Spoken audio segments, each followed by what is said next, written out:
Hello everybody, sorry about that delay. Hope everyone's having a great start to their week. We're a little bit late today. I was talking with a quick friend, and I got back from playing Magic the Gathering. It was pretty fun. Hope everyone's having a great night. It's currently August 27th, 2026. Yesterday was 2026 Day. 26 Day. Welcome to the Northeast Ohio Sports Show, episode 63 here on the Doodle channel. Appreciate you guys coming by. We got sports above us, as you can see. F1 for next weekend below us, or 2 weeks from now. A little over a week, the free practice will be starting for the Italian Grand Prix. Really excited for that, and we'll be going into that. A funny topic, real quick, going right into it, is how NFL players are actually going back to college, but now they can't go back to the NFL. College football has officially entered wait what are we doing territory. One of the strangest sports stories of this year is several players who have allegedly signed contracts with NFL teams are attempting to return back to college football after the professional opportunities did not work out. And on Wednesday, the NFL responded with a pretty significant catch. If a player returns to college football this season, he cannot sign up for an NFL team for the rest of the 2026 season, so they can't go back and forth for the whole year. Whole mess started with a legal fight over the NCAA's eligibility rules. A new 5-year eligibility system created a problem for players from the 2022 high school class, and lawsuits has resulted in some athletes receiving additional eligibility. That opened the door for players who have already gone through the NFL process to potentially return to college, because if their eligibility lawsuit came out and said, okay, now you're eligible for an extra year, and they're already in the NFL, they might say, hey, I could go back and make that nice NIL money. One of the biggest names in the story was Daquan Wright, who was with the Cleveland Browns. Wright was released and then attempted to return to college, with LSU becoming one of the schools involved. Xavier Harris, who had been dealt with the Saints, had a similar situation, which is really cool. And then college football basically said, hold on, we're not sure about this. We don't even want this. So the SEC and Big Ten are now passed rules preventing athletes with previous professional affiliations from returning to compete at their schools. The SEC's rule also covers former NBA and WNBA players, which is really cool to see. Then the NFL added another layer. If a player chooses college after being in the NFL, he can't simply decide 3 weeks later, never mind, put me back on the NFL roster. Like we said, they have another year. So awesome to see. The internet is kind of having a field day with it, so make sure you look on that.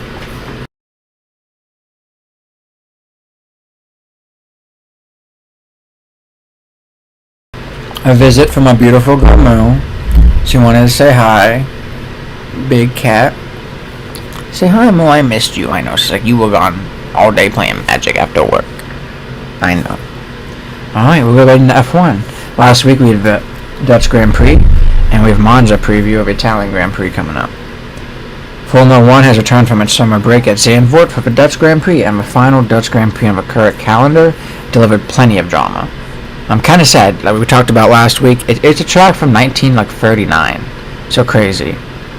Lando Norris came away with a victory for McLaren, making it a back-to-back Grand Prix win for him and giving McLaren its third straight Dutch Grand Prix victory. Rip Max Verstappen. Kimi Antonelli finished second for Mercedes and George Russell third. Biggest story was Max Verstappen's home race disaster. We've seen that for the past 3 years, especially at the Dutch Grand Prix or the Austrian Grand Prix, which is also, they always like to say this is our home race because of Red Bull, and also Spa, because he is Dutch. Freaky dicky Dutch. Oh, my bad. Spa's in Belgium. His mom's from Belgium. His dad's Dutch. Verstappen started near the front, but crashed out on the opening lap after losing control. He later accepted responsibility for the incident, calling a driver error. That was particularly painful because of his final Dutch Grand Prix at Zandvoort for the foreseeable future. Meeting his home crowd didn't get the fairy tale ending they wanted. So basically what happened was very interesting, so I was telling my friend Tommy about this a little bit before as well. It rained a little bit before the race, so it made the track damp. If you watch the video of Max spinning out, he goes over the painted white line on the inside on an embankment turn and spins out. Well, that happens because, oh my god, look how big she is. Jesus Christ. I'm sorry. Why that happens is because the paint holds moisture more than the asphalt does. Asphalt gets harder.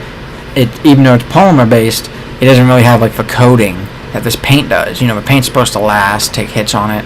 So when water gets on it, don't drive over it. Max fans call him the king of driving in the rain. But driving on at your home Grand Prix, the one that you have for a record for most wins, I don't know if it's 7, but here's a lot of wins there. and you do something like that, it blows my mind. You know what I mean? He must have been just really trying to win. The race also had a major restart after a red flag that created one of the best battles of the afternoon. Antonelli took briefly control over Norris, but Norris eventually regained it with a lead with 18 laps remaining. Awesome passes this race. Make sure you watch it. This track is not a very passer-friendly track, so the fact that we got a lot of passes was awesome. Using his freshest tire to pull away from the win. Mercedes had quietly had one of his best weekends of the season with Antonelli's second-place finish, extending his championship advantage of 59 points, while Russell finished third and Hamilton, my boy, finished fourth. Norris is still chasing the championship, but remains 83 points behind Antonelli, with the season entering its final stretch. And then there's Liam Lawson. Red Bull put Liam Lawson in a seat normally occupied by injured Isaac Hadjar. Lawson responded with an impressive seventh-place finish that already generated discussion about his future and whether he deserves another full-time opportunity in F1, which is weird because last time he drove for Red Bull, he did so bad. It wasn't this regulation, it was last, but he was finishing like 18th in a Red Bull when Max was finishing like 1st through 5th. I don't think he got over 10th. He did bad. It's also interesting, they might add races at the end of the year. We talked a little about this before, but because we missed some of it, races at the beginning of the year because of everything going on in the Middle East, they're talking about what they might add that on at the end of the year. So we missed Bahrain, and I think Azerbaijan, or another race. But they might add Imola, which is the Italian track we're not racing in. 2 weeks of racing in Monza. It's another track in Italy. But Imola is the old historical one. Monza is just Ferrari's home track. If they could bring Imola back, that'd be awesome. And for the last race, that'd be crazy. Love it. F1 now heads on to Monza, Italy on September 4th through 6th for the Italian Grand Prix. The race is scheduled for 53 laps around a 5.793 kilometer Autodromo Nazionale Monza, famously known as the Temple of Speed. Monza is a completely different challenge from Zandvoort. It's extremely fast, long straights, and heavy braking zones, meaning teams with low aerodynamic drag and strong straight-line speed will do better. That makes Ferrari particularly interesting because it's their home race in front of the famous Italian Tifosi. Ferrari is also reportedly preparing Michael Schumacher tribute this weekend, adding another emotional storyline to an already massive race for a team, probably a 25-year, 20-year anniversary. Would be cool to see. Speaking of Schumachers, his son crashed out in DC last week. He always hits walls. The biggest conversation online right now is Norris and Antonelli for the championship. Norris has finally pulled together. It's a winning streak he needs, while Antonelli continues to maintain a substantial points advantage. But we haven't seen too much hitting or wrecks from the front of the field this year. But we will start seeing that at the end of the season because it's new regulation, and some of these teams might feel like they might not be able to get that win.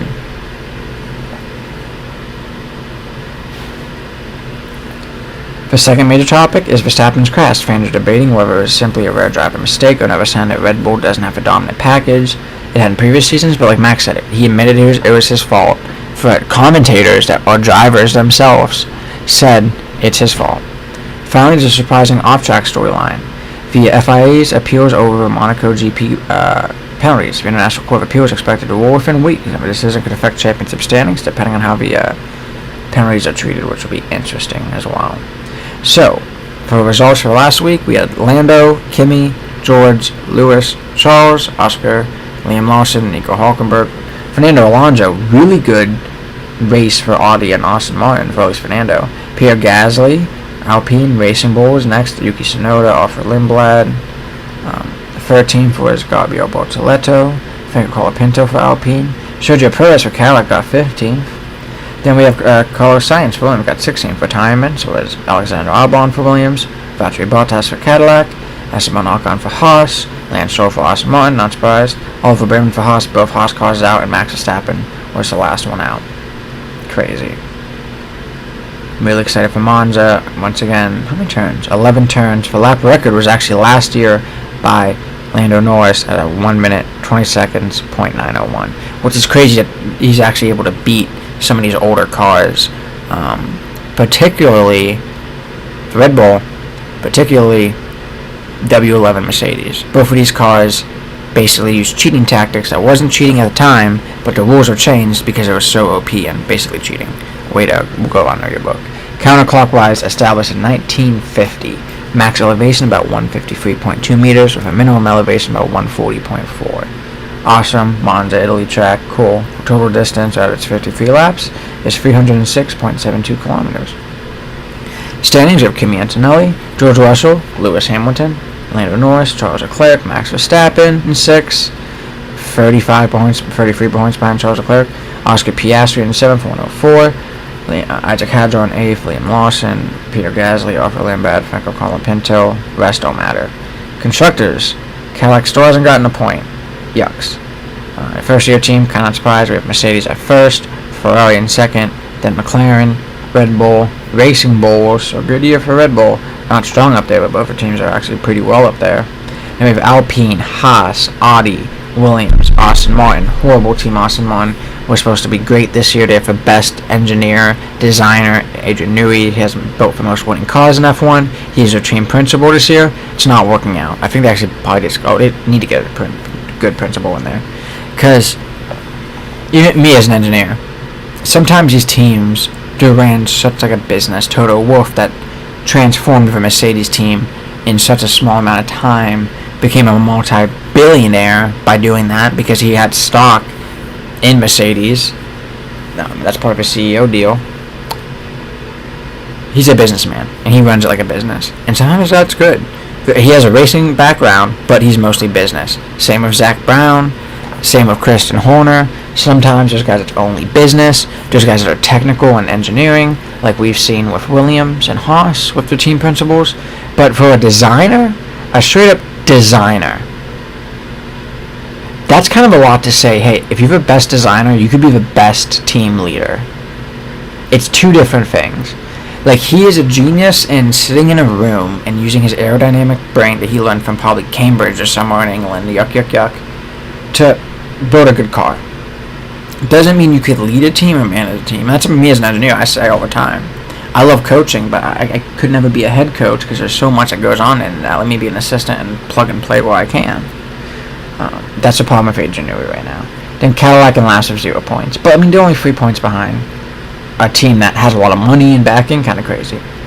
I'll take a quick squig, and we'll go into the Indy.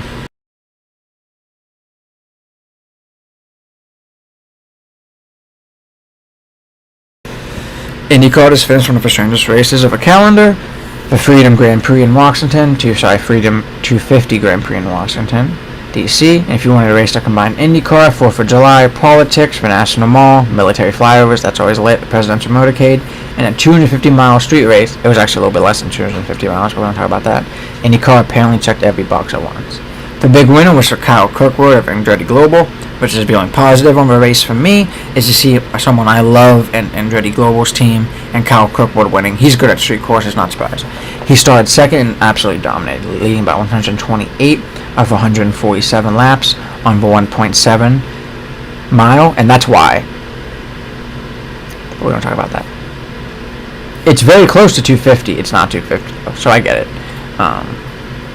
I mean, as an engineer, you could have added some miles there and removed some laps to make it perfect. We're going to talk about that. 7-turn temporary circuit.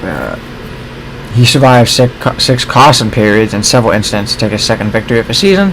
And that's my issue with this race, is that it was just so tight, DC'd, a lot of crashes.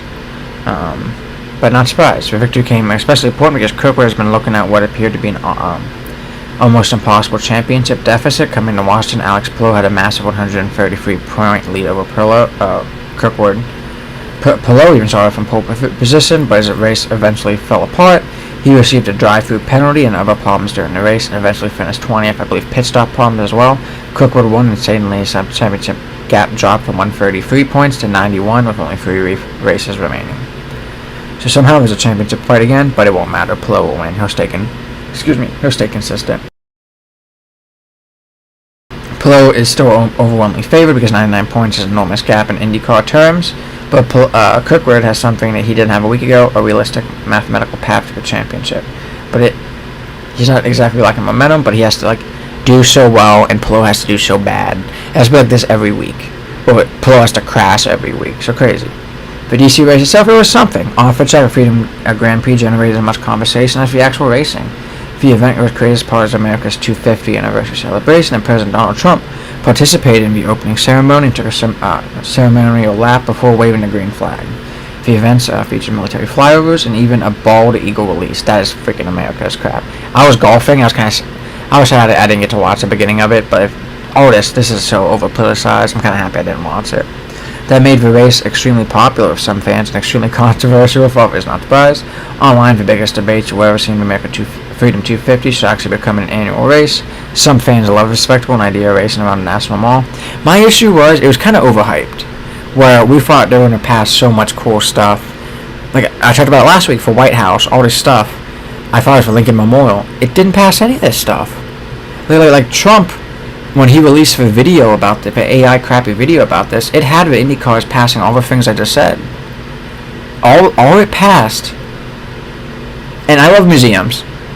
There's a lot of museums.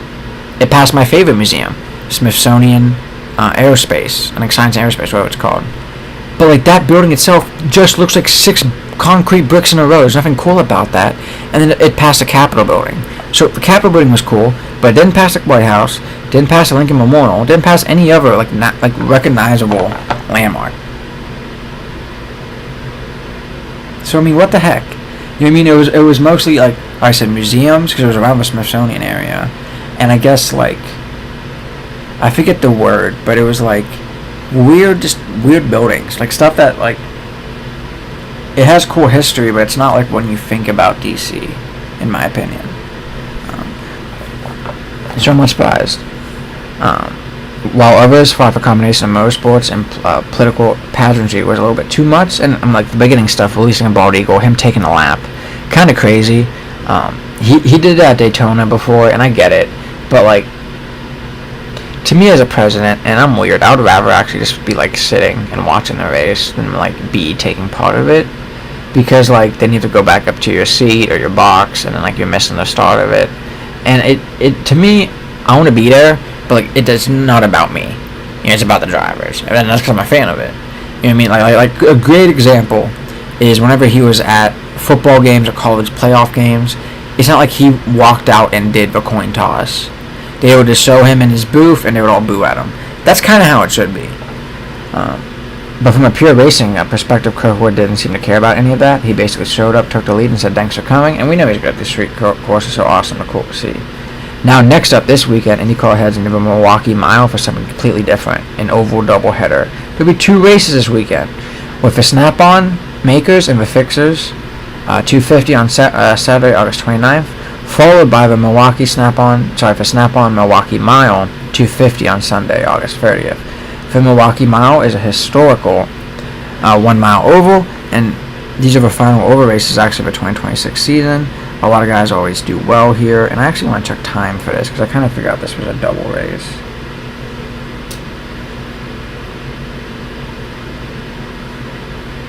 So we have practice tomorrow at 6 p.m., qualifying Saturday at 11 a.m., and that's qualifying for race 1. Then we have for race 1 at 2:30 p.m. on Saturday. So kind of like midday Saturday, kind of nice to have. Then we have for Milwaukee Mile, we have qualifying on the 29th on 11 a.m.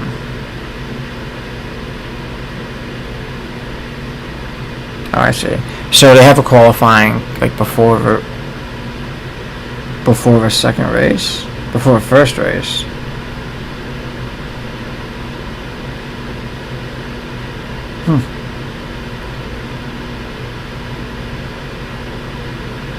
Because this is on the IndyCar app, maybe it's. They have so I think they do back-to-back qualifying at 11 a.m. on Saturday. But then we have for warm-up for a Sunday race at 10:15 and the actual race at 1 on Sunday. Awesome to see. Really excited for that. It's potentially huge for Pillow.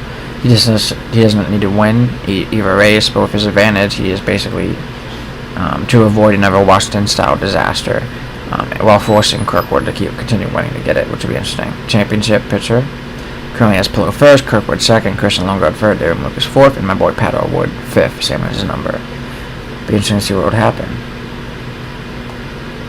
So no, that's the standings. Yeah. Yep. After Pato, we have Joseph Newgarden, Marcus Ericsson, Felix Rosenqvist, Scott McLaughlin, Will Power, Venus VK, Scott Dixon, Kyffin Simpson, Graham Rahal, Marcus Armstrong, and Alexander Rossi. It's a 1 mile track, 250 laps for about 250 total. And then let's do results for the Indy race for Browns. This won the last preseason game, by the way. I believe it's for only game they freaking won, which is a quarter seed in the preseason. Against the Patriots. At home, 37-13. Go Browns. Good for them. So we had Kyle Kirkwood first, Christian Lundgaard second, Will Power third, Marcus Ericsson fourth. Good day for Andretti Global. Kyffin Simpson fifth, Nolan Siegel sixth, Scott Dixon seventh, Joseph Newgarden eighth, Kyle Collette ninth, Roman Grosjean 10th, Mick Schumacher 11th, did hit the wall, my bad. Week before, Alexander Rossi 12th, Graham Rahal 13th, Christian Rasmussen 14th, Dennis Hauger 15th, my boy Pato Ward had a bad week at 16th, I believe there's a lap down too. Marcus Armstrong 17th, Louis Foster 18th, Felix Rosenqvist 19th, Alex Palou 20th, Santino Ferrucci 21, Scott McLaughlin 22, didn't finish the race. Venus VK 23, David Malukas 24, Stingray Rob 25.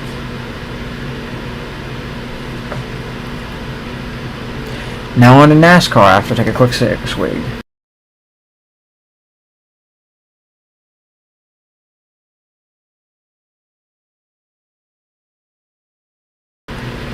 NASCAR is currently heading into one of its most chaotic weekends of the entire season because the regular season ends Saturday night at Daytona, and there are still drivers fighting for a final spot in the playoffs.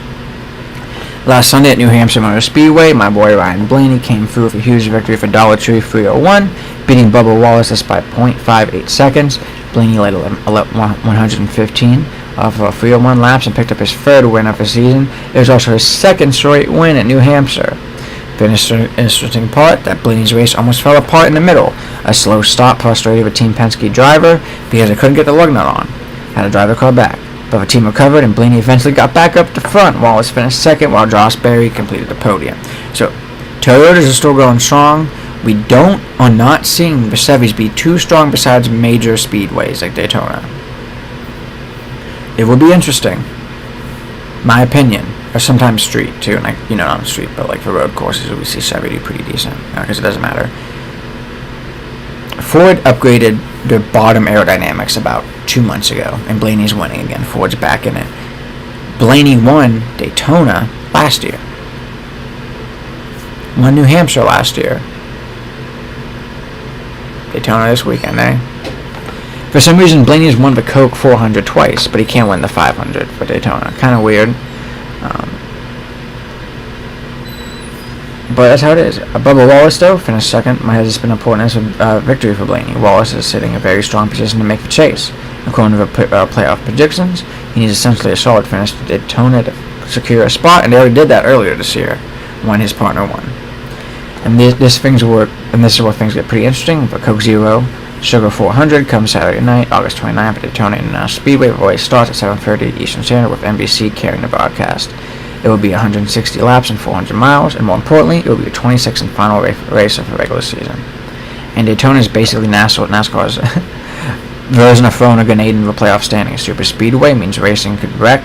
One wreck could take out half a field. A driver who is completely safe entering the race could suddenly have the destroyed race car on a very unhappy Sunday morning while being out of the playoffs. The biggest battle around the final chase points, but Wallace is in good shape with Ryan Pierce and Brad Keselowski among the drivers who desperately need a massive result. Pierce is only 31 points behind the playoff position, while Keselowski even needs more help. And remember, Daytona isn't necessarily about the fastest car, it's all about surviving, positioning yourself correctly and avoiding someone else's mistakes or crashes. Biggest trends are Bubba Wallace in the playoff bubble. Wallace can place victory, dramatically increase the situation. He now has a very realistic opportunity to make a chase, and fans are talking about whether online, whether 23XI or Michael Jordan's racing team can finally make turn a strong regular season into a serious championship run. Second is Ryan Pierce's Daytona's desperation, becoming one of the biggest names in the playoff bubble right now, and we still have Denny Hamlin right now, the championship favorite. And right now, everyone's talking about NASCAR bringing back the chase. After race 26, the top 16 drivers are raced to advance to a 10-race championship battle. This means Daytona isn't simply the end of the regular season, it's the opportunity for several drivers to get into a championship fight, and Blaney's won the race before, so I'm excited for it. Finally, Daytona's chaos itself is trending. People are excited for it. Blaney is hot, Bubba is locked in. We have a lot of people like Pierce and Keselowski desperate. Hamlin is a championship favorite, so it would be so interesting to see what would happen. Right now for the leaders, we have Denny Hamlin in first with 1001, behind Blaney in second with 924, Ty Gibbs in third with 880, Tyler Reddick in fourth with 860, then we have Christopher Bell, Chase Briscoe, Kyle Lawson, Chase Elliott, Joey Logano, Chris Buescher, Carson Hocevar, William Byron, Daniel Suarez, Bubba Wallace, Austin Cindric. At 16th in the chase, SVG, cool. Then we have Ryan Pierce outside, Keselowski, like we said, Ross Chastain 19th, Eric Jones 20th. Interesting to see. After the New Hampshire finish was, like we said, Blaney, Wallace, Berry, Bell, Lawson. So Lawson top for his series. Ty Gibbs, Danny Hamlin, Tyler Reddick, Ryan Pierce, Noah Gragson, Brad Keselowski, Austin Cindric, Zane Smith, Joey Logano. Then the next Chevy's in 15th. Holy crap, Alex Bowman, who sucks balls. Horrible replacement for Jimmy Johnson. I don't know why they ever did that. 16th, Michael McDowell. 7th, Daniel Suarez. 18th, Chris Buescher. 19th, Carson Hocevar. 20th, SVG. Surprised he's still doing well. 21, Todd Gillen. So it'll be awesome to see. I'm excited for Daytona. It'll be really fun. We have an O'Reilly race for Winn-Dixie 250, powered by Coca-Cola, Friday, August 28th at 7:30 on the CW. And like we said, then we have a race for the Cup Series Saturday at 7:30. Really excited for that. We have qualifying on Friday at 5 p.m. So make sure you get ready for that. Then, real quick, we'll go over Guardians, see how they've been doing. Last Thursday, we won against... Oh my god, we're doing well. Holy shit. We're on a win streak. This is like a fucking weak win streak, guys. Holy crap. That's 7 games. San Francisco, we won 5-2 last Thursday. Friday, we beat Colorado 9-1. Saturday, we beat Colorado 4-3. Sunday, we beat Colorado 7-2. Oh my god, and we actually swept for freaking Colorado and the Angels. Sweet baby Jesus. I love it. Oh my god. Alright. We beat the Angels Monday 4-2. We beat them Tuesday 8-6 in 10 innings. And then we beat them yesterday 4-3. That makes us 68 and 66. We're finally back over 500, and it's crazy our fluctuations here. Our next series are against Kansas City, who's actually 60 and 75, so not too good. We played on Friday at 7:10, Saturday at 4:10, Sunday at 1:10. Then on Tuesday we started a series against Toronto, 6:40, Wednesday 6:40, Tuesday September 3rd, 1:10, before a nice Labor Day weekend. Let's see how we are in the standings. Right now we still are 2.5 games behind Chicago. Then we have Minnesota 6.5 games behind Chicago, so we have a good break between us and Minnesota, which is awesome to see. Detroit's 8 games behind. They're not doing too well. Love to see that. So I'm really excited. Right now in the wild card, we actually... Because Tampa Bay's doing so well and they're leading the division over the Yankees. Tampa Bay is 79 and 54. The Yankees are 75 and 58. And we have Boston at 73 wins. Baltimore, Orioles are dropping off. Chargers hasn't been good in a while. The Yankees are actually the top wild card. Then we have Boston after that. Our difference is about -4 to get in. We are about... Because basically Boston's 5.5 games above us, and the Yankees are 7.5 games above us. Below us we have Texans 2 games behind us. Baltimore 3 games behind us. Toronto 3.5 games behind us. Seattle 4. Minnesota 4. For the National League we have Chicago, Philly. Chicago's 76 wins. Philly is +2 games up, 74 wins. Then at the break we have San Diego. Then 1 game behind San Diego we have Arizona, 4 games behind them. We have Miami 5.5. We have St. Louis 7.5. We have Pittsburgh. So it'll be interesting to see what will happen. It might be hard for the Guardians to get in, especially something like that, but we'll really have to see. I would love to see it though.